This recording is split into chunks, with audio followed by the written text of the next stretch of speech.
your beloved Boss Mike Cervera.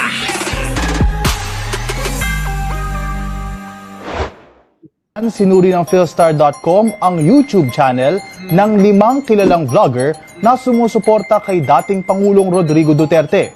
At inaral namin kung paano nila hinuhubog ang usapin tungkol sa West Philippine Sea. Kita nyo mga kababayan ko ha, inaral daw po mga kababayan.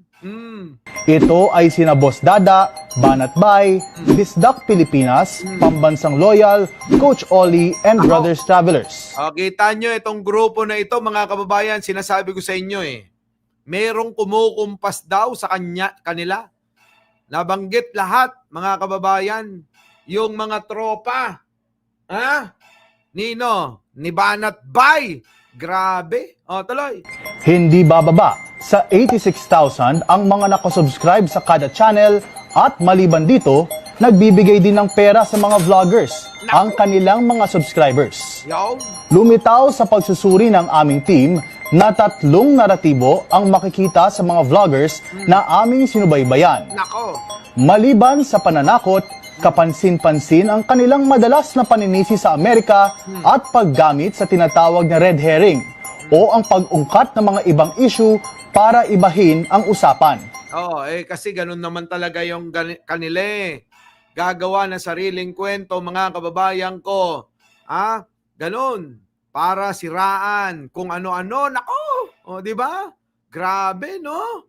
Antitindi, matindi mga kababayan itong mga DDS vlogger na to. Yaan, ngayon mga kababayan ko. Siguro naman maniniwala na kayo sa tulad ko. Simpleng tao, simpleng mamamayan, pero nagiging tapat sa inyo. At nagsasabi ng totoo. Wala hong iba na mga bayaran kung hindi yung kampo nila. Hindi lang ho ako may sabi niyan, pati siya. Mainstream media. Di ba? Mainstream media na ho, nagpa-check, hindi lang ho ako. Tuloy. Madalas nilang ipresenta ang China bilang isang makapangyarihang bansa na hindi kayang labanan ng Pilipinas.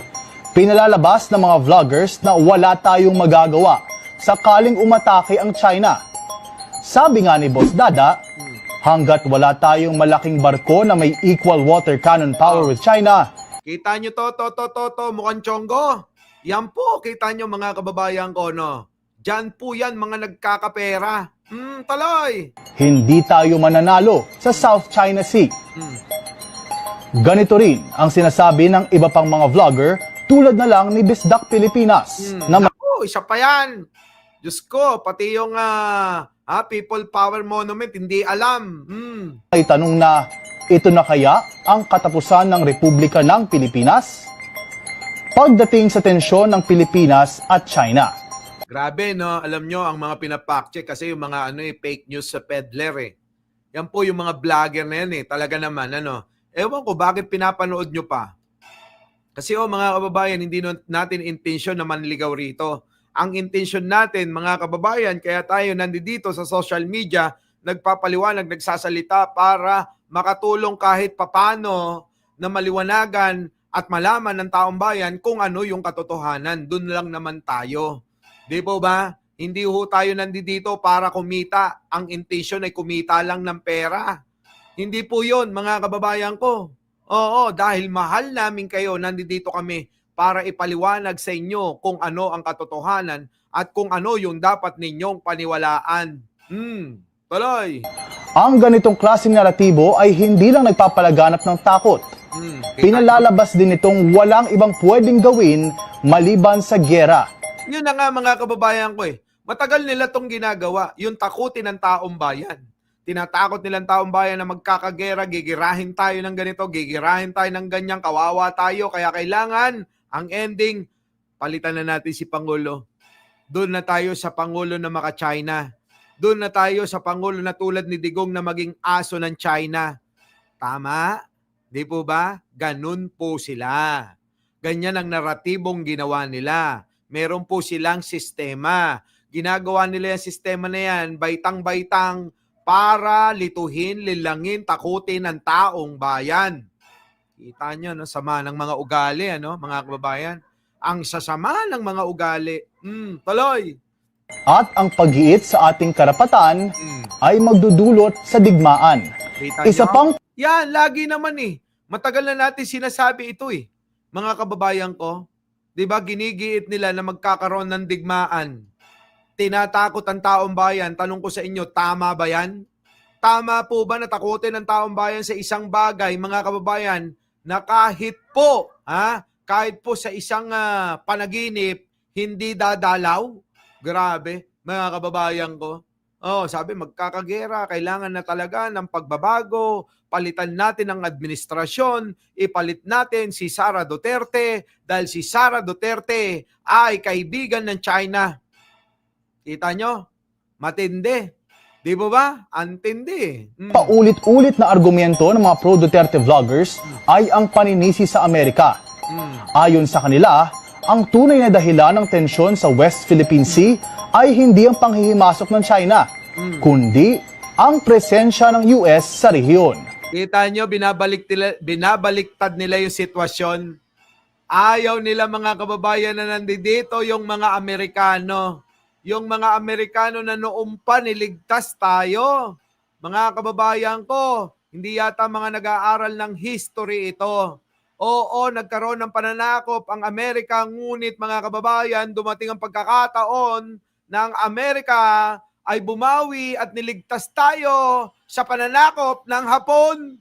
Di po ba? Pero ngayon mga kababayan, wala na yon. Naka-move on na ang karamihan sa ating mga Pilipino. Pero etong mga ito, mga kababayan, gumagawa ng mga alaala na dapat, mga kababayan, binabaon na yan. Pero eto, syempre mga DDS nga naman. Pagka DDS, mga kababayan, hindi na nag-iisip yan. Kung eto bang mga nagpapaliwanag sa kanila ay niloloko sila o sinagsasabi ng katotohanan. Syempre mga kababayan ko, para sa kanila, wala na yung hindi nagsasabi ng katotohanan yan. Kung hindi, yan ang totoo. Kasi mga kababayan, mga uto-uto. Di po ba? Ganon kasi mga kababayan mga uto-uto. Tuloy.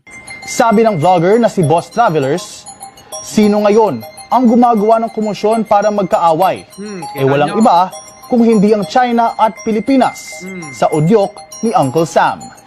Ginigit din nila na ang Enhanced Defense Cooperation Ang lalayo ng mga ang lalayo ng mga pananaw, ang tatanga mga kababayan ko.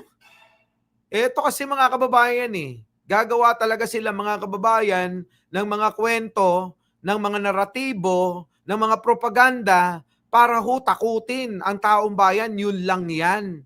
Kinukonekta yung gera, yung Amerika, yung China na magkakaroon ng hidwaan.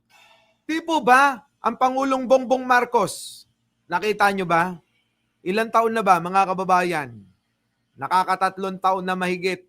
Matatapos na nga ang kanyang termino. Pero mga kababayan, nakikita nyo ba na magkakagera? Unang-una sa lahat mga kababayan ko. Ang Pangulo marunong makipagdialogo. Hindi tulad ni Sara Duterte na puro kwentong walang kwenta ang alam sa ulo. Di po ba? Si Pangulong Bongbong Marcos puro utak ang laman ng ulo niyan. Si Sara Duterte malaki ang muka, malaki ang ulo. Walang laman, puro hangin lang. Yan ang pagkakaiba ng dalawa na yan. Tapos paniniwalaan nyo, yung tatanga-tanga, walang laman, parang lata. Diyos ko naman. Di po ba? Hirap nun.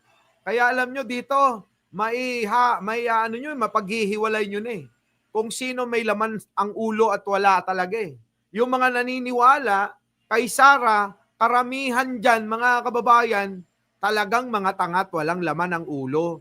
Pero mga kababayan, kung lalawakan ang isipan, konting Google lang, malalaman mo na si Pangulo talagang may diskarte, may pamamaraan, at marunong makipagdialogo kahit kanino. Diba? Si Sara ano ba sinasabi ni Sara lagi? Magkikwento lang ng wala namang kakwenta-kwenta. Maghahalimbawa na mas magaling pa tayo gumawa ng halimbawa.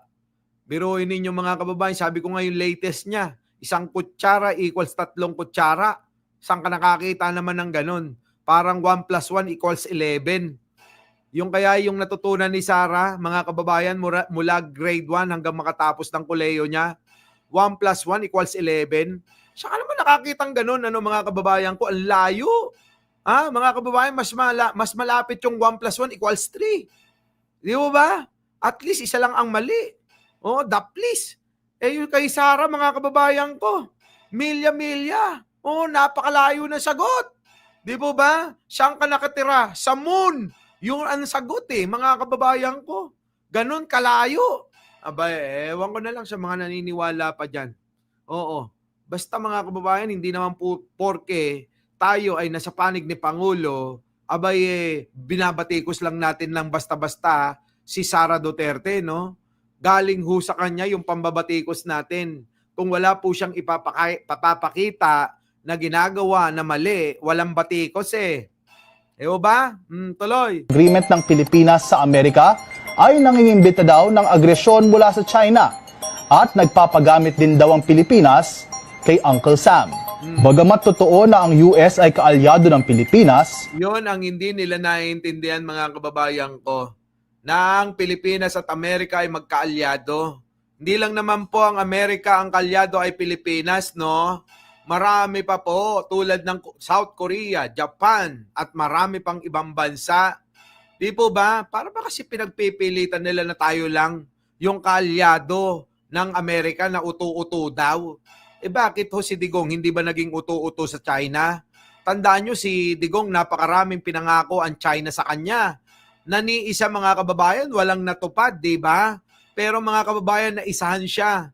Yung po, mga kababayan, pinamigay niya yung teritoryo natin, pero naklanti na pa.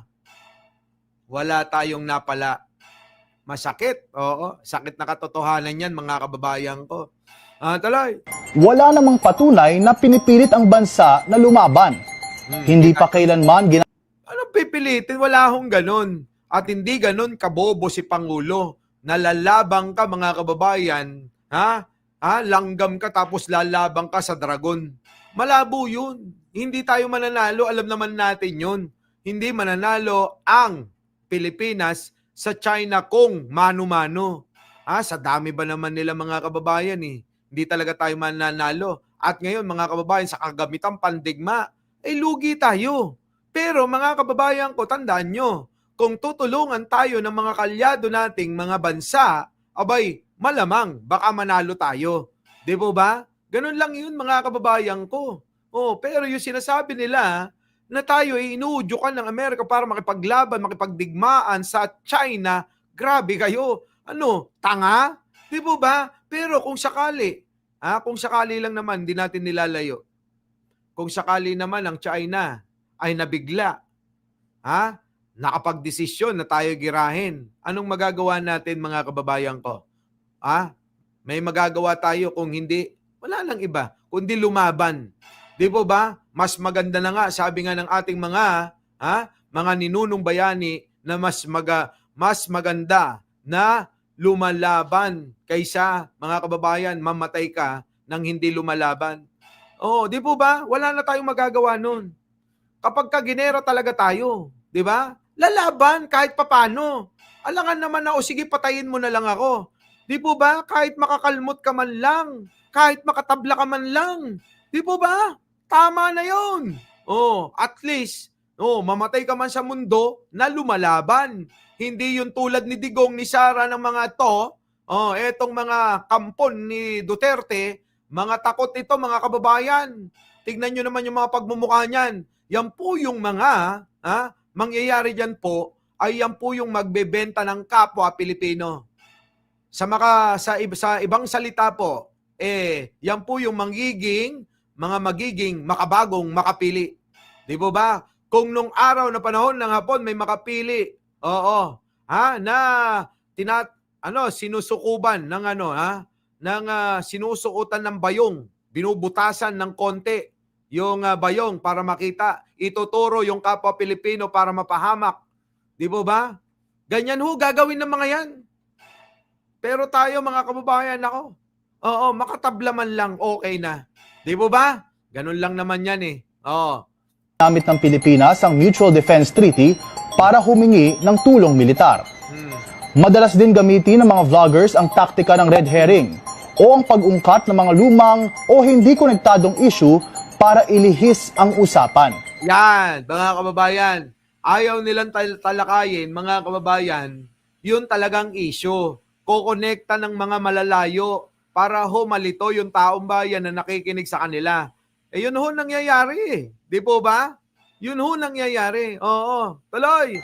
Halimbawa, sa halip na direktang pag-usapan ang panggigipit ng China sa mga mangingisdang Pilipino, Yan. sinasabi nilang dapat ay mas pagtuunan ng pansin ang mataas na presyo ng bilihin. Kita nyo mga kababayan ko? Ang gagaling ano? Yung po ba ay tama mga kababayan? Ang topic Pimi Busto, thank you naman. Di ba? Ang topic mga kababayan ay West Philippine Sea. Pero mga kababayan, ang gagawin nila para hindi mapansin kung ano nangyayari, kung ano talaga sitwasyon sa West Philippine Sea, ibabaling nila sa ibang issue. Ganun ho yung ginagawa ng mga ito. Ha? May mga nagtuturo. Baka nakalimutan nyo. Sa mga DDS vlogger, marami dyan nag-training sa China. Kung paano mag-content ng mga mga kababayan ko, ng mga tulad ng ginagawa nila. 'Di ba? Yan, Shiro Kansaki. Change topic bigla. Ang mga alam nyo na. Pero hindi ba pwedeng parehong pagtuunan ito ng pansin? Lahat naman kailangan pagtuunan ng pansin eh. 'Di po ba? Tulad ngayon mga kababayan, nakatutok tayo saan? Kailangan may managot sa flood control project dahil binaboy nila. Binaboy ng mga kontraktor at mga politiko na nakinabang dito. Di po ba? Winalangyan nila mga kababayan yung para sana sa tao, yung pong mga buwis natin na dapat iserbisyo sa mamamayang Pilipino, ayon, sinistema, ginawang pera ng mga hunyangot buhaya sa lipunang ito. Di po ba? At mismong ang Pangulo, wag niyong kakalimutan ito, mismong ang Pangulo na ang nagsiwalat at nanguna para malaman ng taong bayan yung nakaraang SONA. Di po ba, mga kababayan? Kahit itanong nyo pa kay Arnold Lopez, nakagigising lang nila ni Ai Chang. Oo, di ba? Sa aming interview sa sociologist na si Alvin Camba, ang mga naratibong may halong pananakot at paninisi sa US ay karaniwang estratehiya ng Chinese state propaganda. Kasi nga yun ang natutunan nila. Dahil nag-training ito, kung inyong maalala, nag-training sa Beijing sa China. Di po ba? Ano ang inaasahan nyo na babalita nila? Siyempre kung ano yung natutunan nila doon sa China, yun yung gagawin na naratibo, na estilo sa pagbabalita. Di po ba? Yan, mga kababayan ko. Kaya sa inyo, mga kapwa naming mga Pilipino, DDS man kayo, Pinklawan, Dilawan at ano paman. Oo, baka naman. Ano po? Oo, Penny, Carino, thank you naman po. Di ba? Baka naman maliwanagan na ho kayo sa katotohanan. Matagal na ho kayo niloloko ng kampo ni Duterte. Pero hanggang ngayon, nagpapaaliping kayo sa paniniwala nyo. Nakakailangan nyong kumawala sa kung saan lang kayo. Nando doon. Kumawala kayo dyan. Palayain nyo ang diwa at isipan. Doon nyo mapagtatanto sa dulo niyan. Nando doon ang katotohanan. Tama, mga kababayan? Eto na. Dagdag pa niya, marami sa mga vlogger ay kulang sa malalim na pag-unawa sa mga isyong kanilang tinatalakay. Ayan na nga, mga kababayan ko. Di ba? Tarok Makmak. Thank you naman po. PBBM Team Progress versus DD Team. Yan na nga mga kababayan. So alam nyo, mga kababayan ko, karamihan po sa kanila nagtatalakay ng hindi naman nila nauunawaan talaga kung ano yung mga, yun nga, ganyan, style ng mga DDS, di ba? Yung utang nila kasi may hangganan. Hindi na makawala dyan. Hindi na nila palalawakin o sasanayin, hahasain yung kanilang mapupurol na mga utak. Hindi na nila paaabutin sa dulo kung saan nandoon sa dulo ang katotohanan na sinasabi ko. Yan, ganyan ho sila eh. Kaya ang hirap talaga. Sa totoo lang noong mga nasa gitna tayo ng labanan mga kababayan, napanghihinaan na rin ako ng loob Para bang mga kababayan, napakahirap paliwanagan yung mga bobo, tanga talaga Pero naisip ko rin mga kababayan kung ihinto tayo, baka makaapekto at makaano tayo, no, makaimpluwensya sa iba na baka huminto na rin, ano? Pero mga kababayan, sige lang tayo. Habang nandiyan kayo, nandito ako. Tuloy-tuloy tayo. Di po ba mga kababayan? Tuloy! Credentialing. They basically credential certain things. Like they hype up credentials of some people and then they downplay other people's credentials. Number two is they misunderstand expertise. This is really, really big. Like they literally, in my view, they understand very little how things work. But for some reason, they pretend to understand it and they talk about it. Isaan niya itong diskarte Sakit naman nun. Nagpapanggap silang nauunawaan nila at nauunawaan, naiintindihan. Pero hindi naman pala. Di po ba? Yan ho ganyan mga kababayan Itong mga DDS vlogger Nagpapanggap na nauunawaan nila mga kababayan yung mga malalalim na usapin. Alam nyo mga kababayan, ako pag hindi ko naunawaan, nagtatanong ako. Kapag ka hindi ko porte, mag-iimbita ako ng tao na magpapaliwanag sa inyo. Ganun po dapat para hindi malito ang taong bayan kung ano yung dapat nilang paniwalaan. Di ba? Pero itong mga DDS, mga kababayan, ewan ko. Parang mga, alam nyo, ang hirap nilang unawain sa totoo lang. Pero isa lang ang dahilan. Pera-pera lang. Di ba, mga kababayan ko? Isa lang talaga dahilan niyang pera-pera lang. Oo. para magmukhang lehitimo ang mga argumento kahit batay lang ito sa emosyon o Yan. maling akala. Kaya tandaan, Yan. Mga kababayan ko, kahit na ho, kasi lagi ko tong sinasabi na sila, tong mga DDS, kasi ma-emosyon. Emosyon lagi yung inuuna. Emosyon ang pinagdidesisyon para sa kanila. Mahirap yan mga kababayan. Kung emosyon ang magdidesisyon para sa'yo, nako mga kababayan ko, ipapahamak ka niyan. Marami na hong napahamak dyan. Di po ba? Yung po bang yung emosyon mo, ayun, sa sobra na paggamit ng emosyon, malapit ng makulong. Di ba?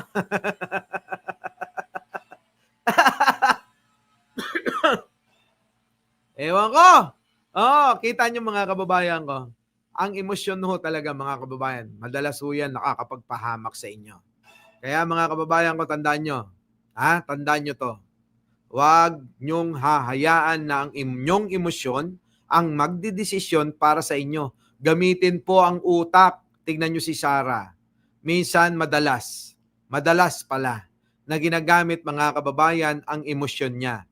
Ano nang ginawa niya? Nagmumura sa social media. Anong mga nangyari tuloy? Ayan, tignan ninyo. Ginamit para ma-impeach siya. Maswerte pa mga kababayan dahil nagkaroon daw ng technicalities yung pagsasampa. Pero darating din naman tayo sa katotohanan, di ba? Malapit na rin yan, Sarah, wag ka lang mainip. Oo. Di ba? Para lang 6 na buwan. 6 na buwan, parang nung araw nag-Japan ka lang. 6 months yung kontrata mo. Oo, tapos ayan na, parating ka na pala. Di ba mga kababayan? Tuloy. hindi lahat ng maingay ay may laman. At hindi lahat ng naratibo ay totoo. Correct. Sa isang importante Kita nyo mga kababayan, ang iingay nila, parang si Maharlika. Napakaingay mga kababayan. Pero sabi ko lagi, inyong pag-aaralan kung ito ay may laman. Our beloved Boss